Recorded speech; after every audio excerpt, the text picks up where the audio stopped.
Good evening. Good evening. How are you? Are you good? Great. Welcome to this match. This match will take exactly 18 minutes. Okay? And you're all part of the same team. Mechelen. Okay? Hey guys, I would like to see fair play on the field, respect, and positivity. Is that okay for everyone? Cool.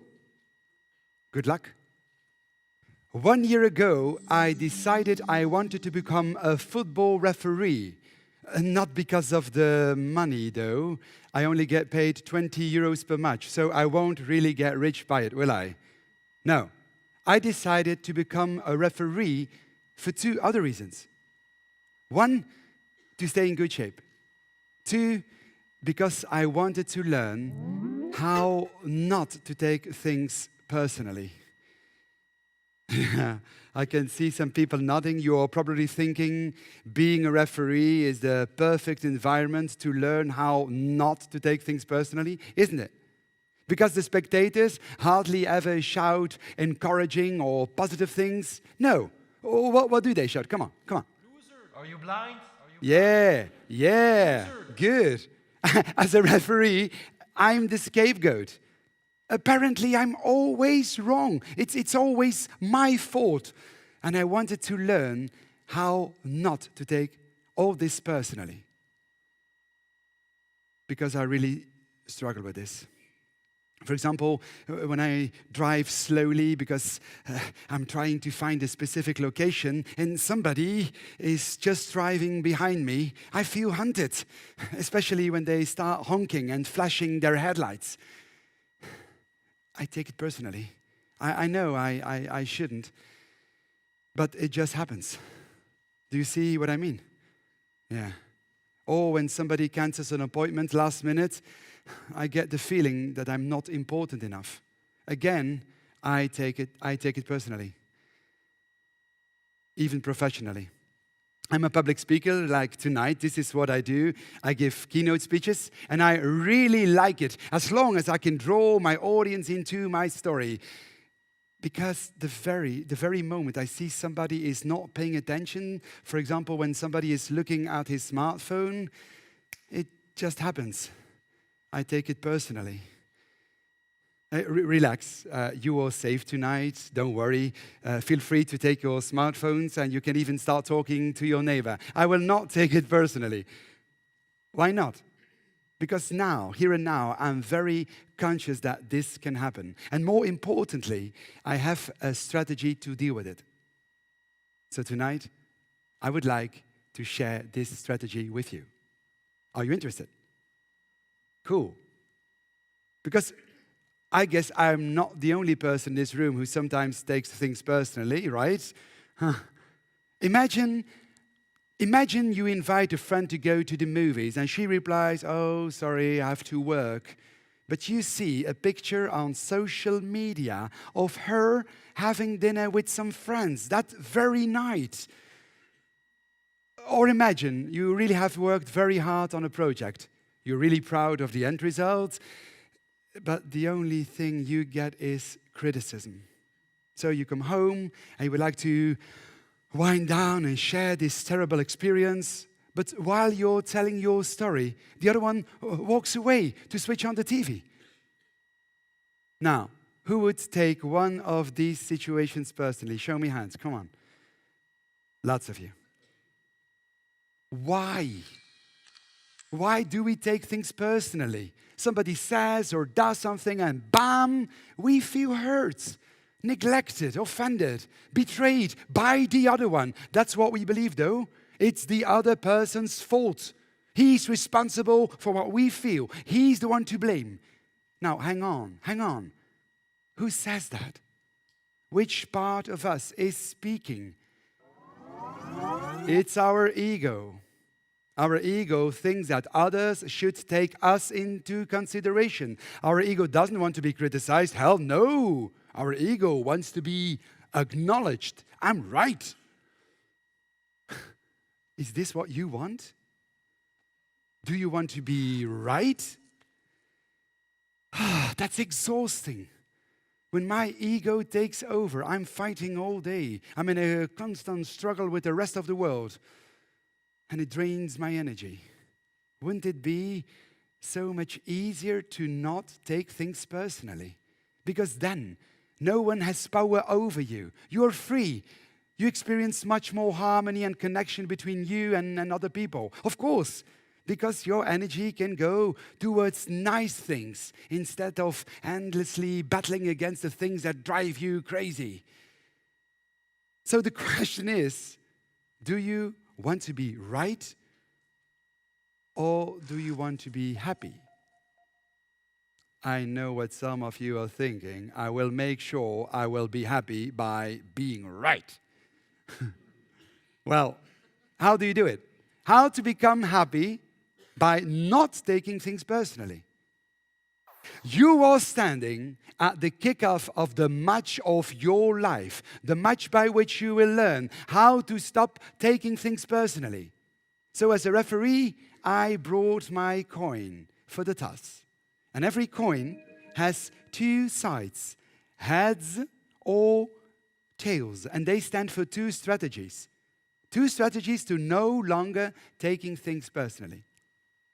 Sir, good evening. You're the captain of this huge team. You can choose heads or tails. Heads. Okay? You're lucky, it's heads. Are you ready for the first strategy? Okay, here comes. First strategy. It's not about me. What do you mean it's not about me? This sounds weird, doesn't it?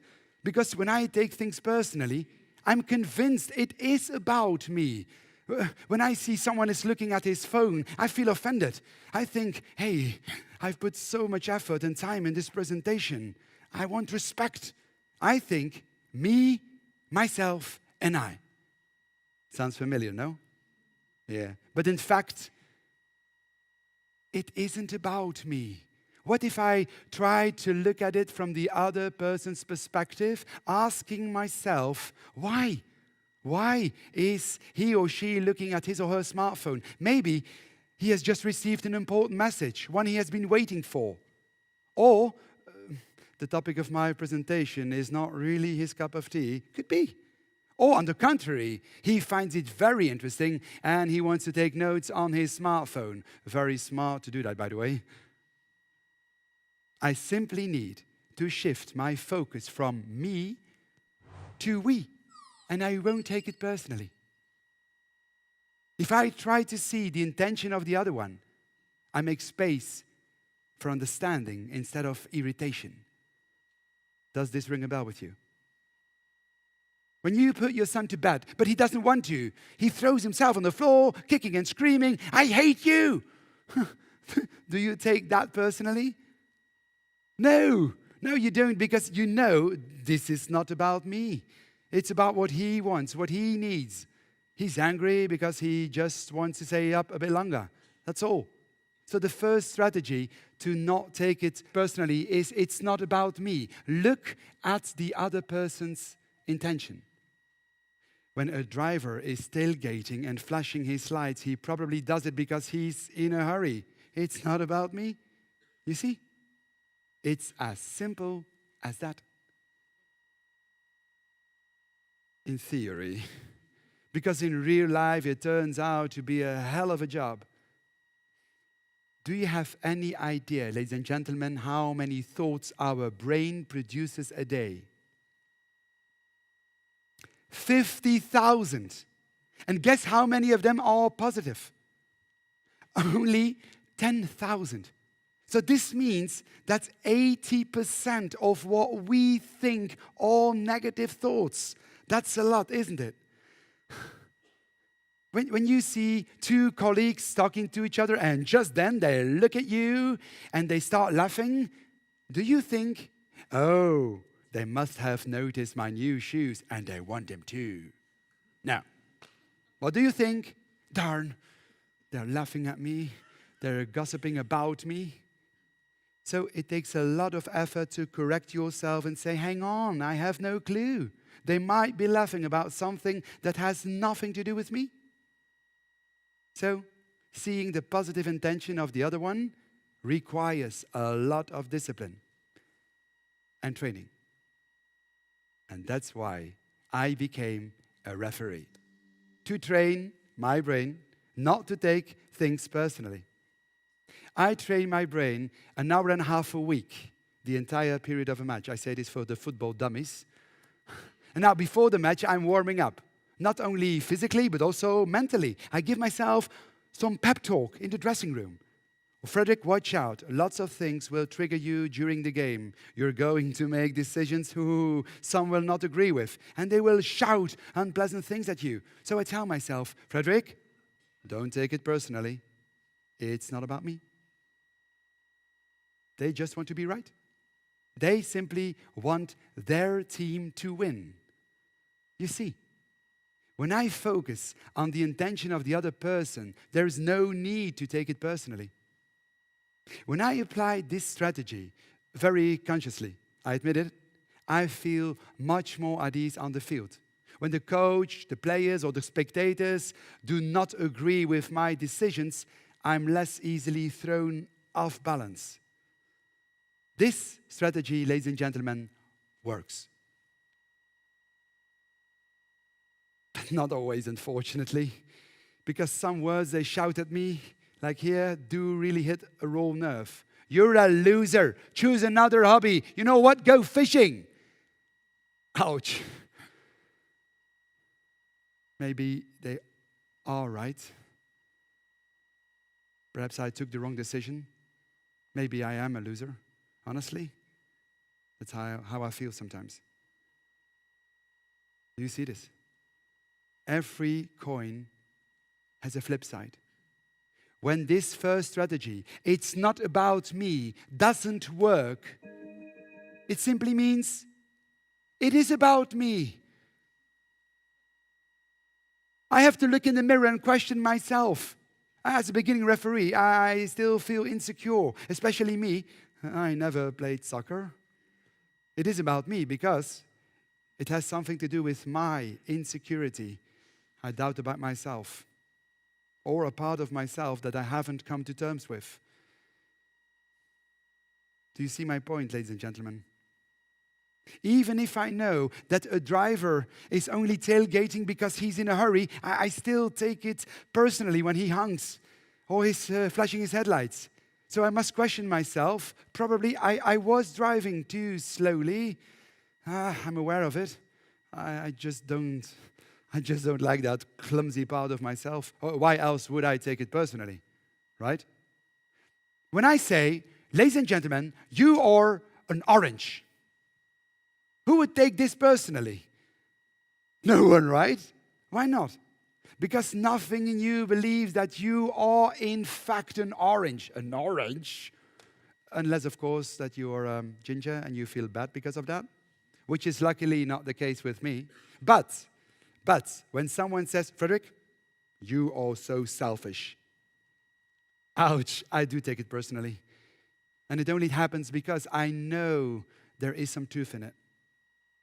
If I'm honest, I'm aware of the fact that I do not always take into account other people's needs. When you are being criticized and it hurts, chances are big that this is rooted in your childhood. Maybe as a child, you were never good enough. When you came home with a 9 out of 10, they said, hey, and why not a 10? You see? You can only take things personally if it somehow touches a raw nerve. And that's the moment to give yourself some empathy. Ooh, this hurts, darn. I'm longing so hard for recognition, and I feel sad if I don't get it. You see? And you can also, why not, speak up. Just tell the other one what's going on inside you. Hey, I'm in the middle of my story here, and you just walk away to switch on the TV. It feels as if you don't care about my story. It's not nice. by opening up, by being vulnerable, by telling what you feel without blaming the other one, you increase the chance that the other one will understand you and take your needs into account. You see what I mean? To conclude, how not to take things personally. 1, it is not about me. Look at the other person's intention. If that doesn't work, 2, it is about me. Give yourself empathy and speak up. Ladies and gentlemen, please, pretty please, do not take it personally. But I really do hope that you will take a couple of things personally within the next hours and days. Only if you do, you can test out these 2 strategies. Imagine, just imagine, if we could all put this in practice, wouldn't that enhance our relationships enormously? Together we could create a better world. Wouldn't that be great? And as a referee, I even earn some money by it. Who would also like 20 euros to learn how not to take things personally? Show me hands. Show me hands. Oh, so many. Who still wants the 20 euros now?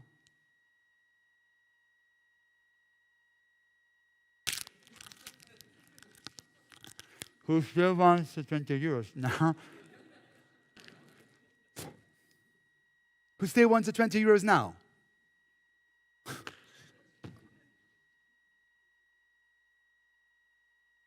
And who still wants them now?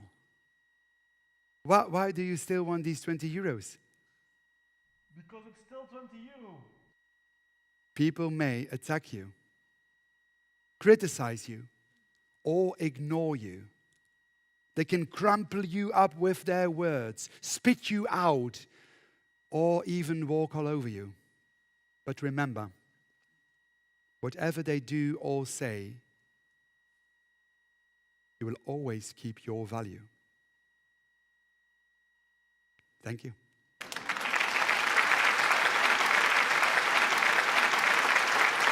Thank you.